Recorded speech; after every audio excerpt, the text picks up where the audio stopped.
Oi, gente, tudo bem? Eu sou a Ana Eu sou o João.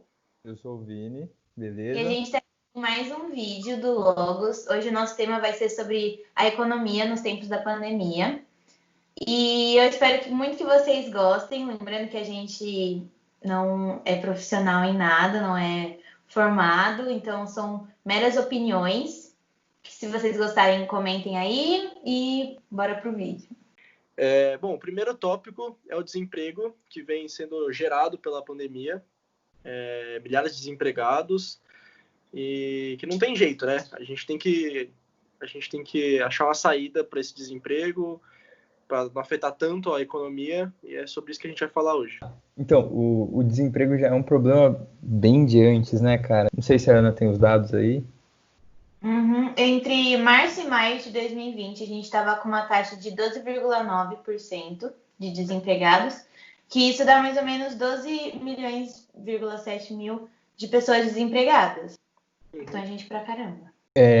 Então, isso é um número assustador, mas isso é só o começo da pandemia, né? Agora, quanto mais tempo passa, mais esse número aumenta e ninguém sabe o que vai fazer.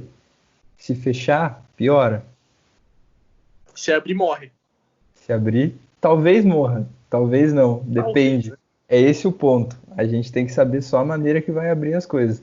Porque o desemprego é uma realidade triste e ela só vai melhorar se tiver movimento da economia.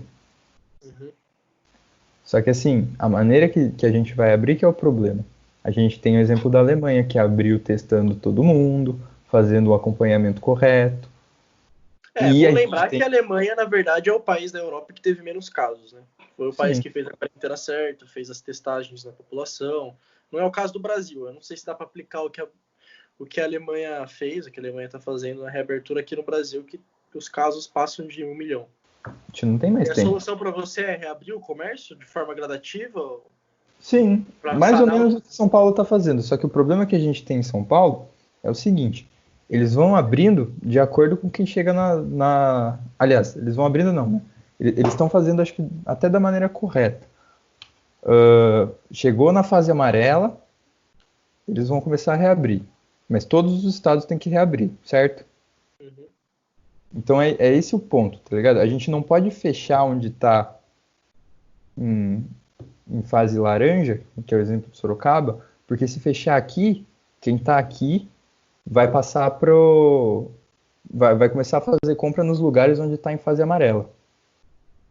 E se as pessoas que estão num local de fase laranja passarem para o de fase amarela, o lugar que está de fase amarela vai começar a virar fase laranja de novo. Porque vai ter muito mais contaminação. Então, o ponto é, a gente não pode fechar tudo, porque se fechar tudo, quem está onde está fechado vai para onde está aberto. Entende?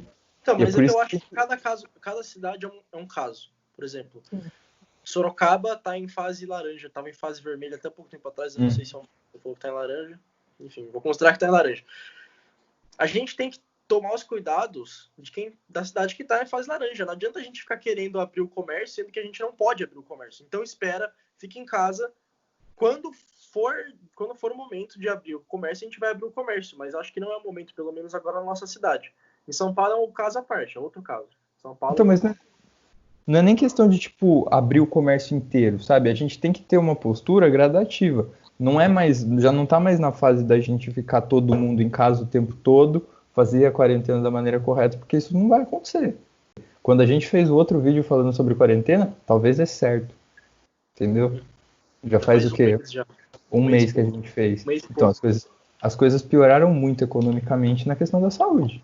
Talvez se tivesse tomado a postura do isolamento social correto naquela época, hoje daria pra gente reabrir da maneira que a Alemanha reabriu. Mas aí vem do problema que a gente tinha falado no outro vídeo, que o problema está no governo federal. O governo federal não incentivou a quarentena como os outros países da Europa. Por exemplo, a Alemanha incentivou em momento nenhum aqui no Brasil, entendeu? Só que agora a gente está de mãos atadas. Por quê? Porque você vai ter que fazer esse incentivo que a gente deveria ter feito para quem não tem a necessidade de sair e se envolver com o comércio em si. E, por outro lado, a gente não pode paralisar as coisas da maneira que deveria ter sido paralisado. É por isso que tem que dar um jeito de reabrir, entende? Mas reabrir o que, você diz? Eu acho que tipo, tem que ter uma reabertura da maneira que está sendo, entendeu? Porque a gente não pode retroceder do ponto que a gente está. Para a gente fechar, a gente teria que retroceder. Só que se retroceder, a gente não tem nenhuma, sabe, vira um negócio inviável. E a gente começa a colapsar ainda mais a economia. O que aconteceu com Sorocaba, que estava na fase laranja e foi abrindo tudo, e aí logo depois já voltou para a fase vermelha. Você acha que, tipo, depois que a gente abriu na fase laranja e viu que deu tudo errado, a gente tinha voltado para uma alta taxa de contaminação e, de novo, um caos na saúde, mais ainda. Você acha que então a gente tinha que ter continuado como se a gente estivesse na fase laranja com algumas coisas abertas, ou realmente voltar para tomar uma atitude de quem está na zona vermelha, que é fecha os comércios e tudo mais? Então, o erro, na verdade, foi ter aberto da maneira que eles abriram quando estava em fase laranja. O jeito que eles abriram foi de forma escancarada, realmente. Então, dessa forma eles fizeram errado. Devia ter esperado um pouquinho mais. Além de esperar um pouquinho mais, deveria ter aberto de uma maneira diferente. Então, assim, eles qual abriram... seria a maneira diferente, por você? Então, cara, eu acho que assim, da maneira que eles abriram, o tempo de abertura, os locais que eles abriram, sabe, tipo, é uma sequência de fatores que dificultaram em si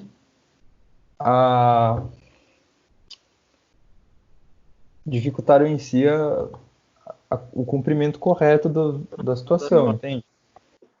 E agora já não dá para retroceder. Porque se a gente retroceder, a gente vai começar a criar outros problemas e vai ficar repetindo os mesmos erros. Então tem que mudar a postura, entendeu? Tem que mudar a postura. Você mantém o que você fez, mas muda algumas posturas. Entendeu? O tempo de abertura, essas coisas mesmo. Então, tipo, não fecha, mas muda a atitude de abordagem. Assim. É exatamente isso. Bom, eu acho que o assunto desemprego recai completamente no auxílio emergencial. Eu acho que o auxílio emergencial está sendo usado para famílias que mais precisam. Por exemplo, famílias que a renda vem de um autônomo que não está ganhando dinheiro agora, ou se está ganhando é muito menos do que antes da pandemia. E também o auxílio emergencial para as empresas, como o Vini já disse, da reabertura. Algumas empresas não podem reabrir agora, e também tem o auxílio a empresas.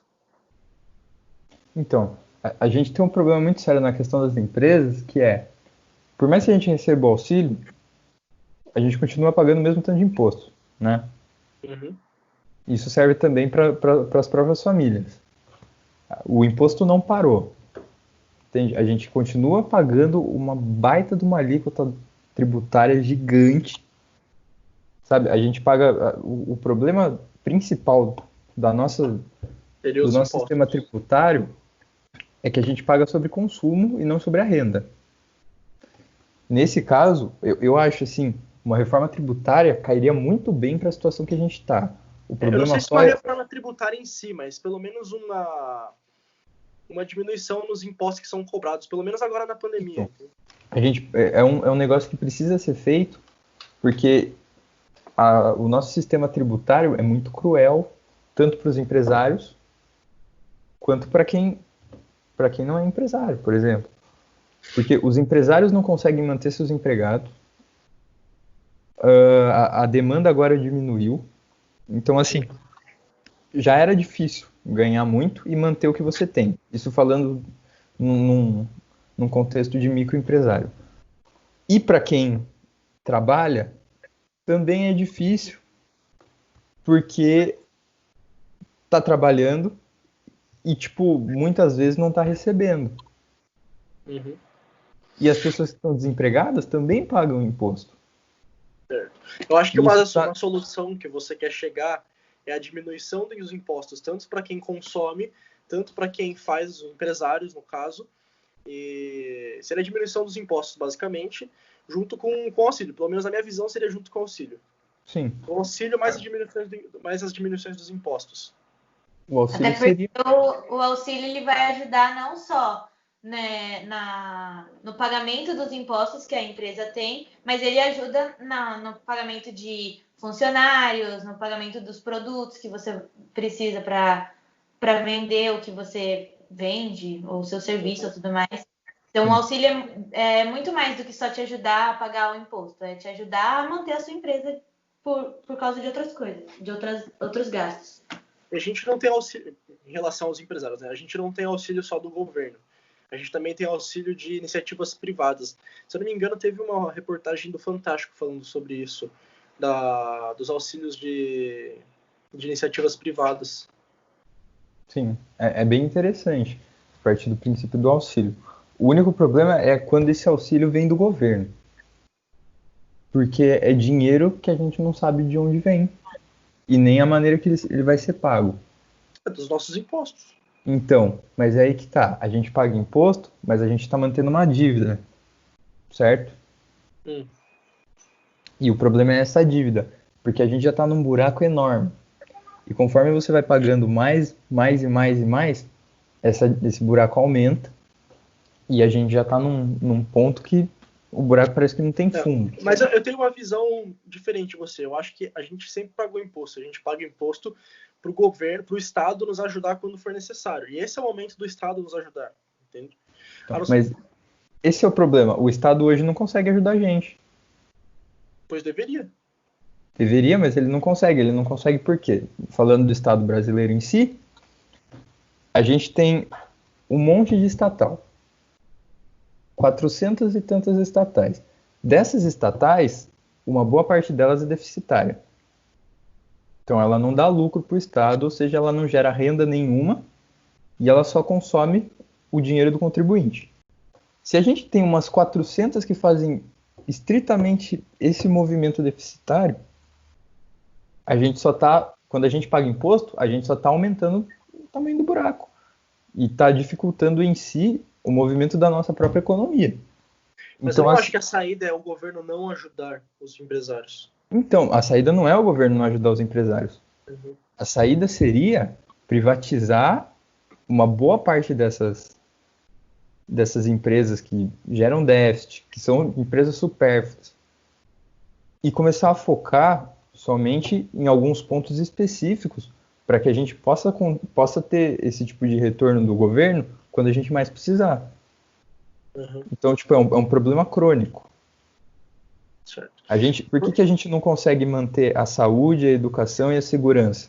Porque a gente tem um monte de supérfluo que consome muito mais dinheiro e, aliás, além de consumir mais dinheiro, é muito mais passível de atos corruptos do que a própria saúde, a educação e a segurança. Porque, tipo, esses pontos, por serem mais focados, são alguns pontos que, tipo, eles movimentam uma certa quantidade de dinheiro, mas são pontos que as pessoas estão mais vigilantes, entende? Agora, tipo, as estatais, em geral, movimentam dinheiro pra caramba também. E os políticos corruptos não roubam diretamente da saúde, da educação e da segurança. Eles roubam de lá, roubam das estatais. Entende? Por isso que muitas vezes elas são deficitárias também. Porque além delas não darem receita, elas são roubadas, entendeu? Só que assim, fica mais fácil você resolver o quê? Você acabar com a corrupção? Isso não vai acontecer. Se o seu filho parar de mamar no seu peito, o que você faz? Você tira o peito? Ou você apresenta a mamadeira? Você tira o peito, velho. Ele vai ficar com fome e vai recorrer à mamadeira, entendeu? E qual seria a mamadeira?